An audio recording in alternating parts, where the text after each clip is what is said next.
यस्मै देवा प्रयच्छन्ति पुरुषाय पराभवम् बुद्धिं तस्या प्रणपहर्षयन्ति सोब्राचीर्णानि पश्यति।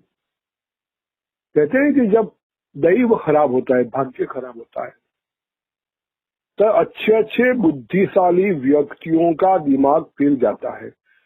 कई कई के मुख में शारदा सरस्वती आके विराजमान हुई और राम जी को बाहर निकालने की बात, कई कई का बदनाम होना था। ऐसे ही कई प्रसंग ऐसे हैं कि जब हमारी बुद्धि खराब होती है, हमें खराब विचार आते हैं, तो समझ लो दैव हमारा पतन करना चाहता है, भाग्य हमारा पतन करना चाहता है। जब भी हमें खराब विचार आते हैं, बुरे विचार आते हैं, बुरी बुद्धि होती है, तब अपने आप को संभालने वाला धैर्य पुरुष कहला जाता है।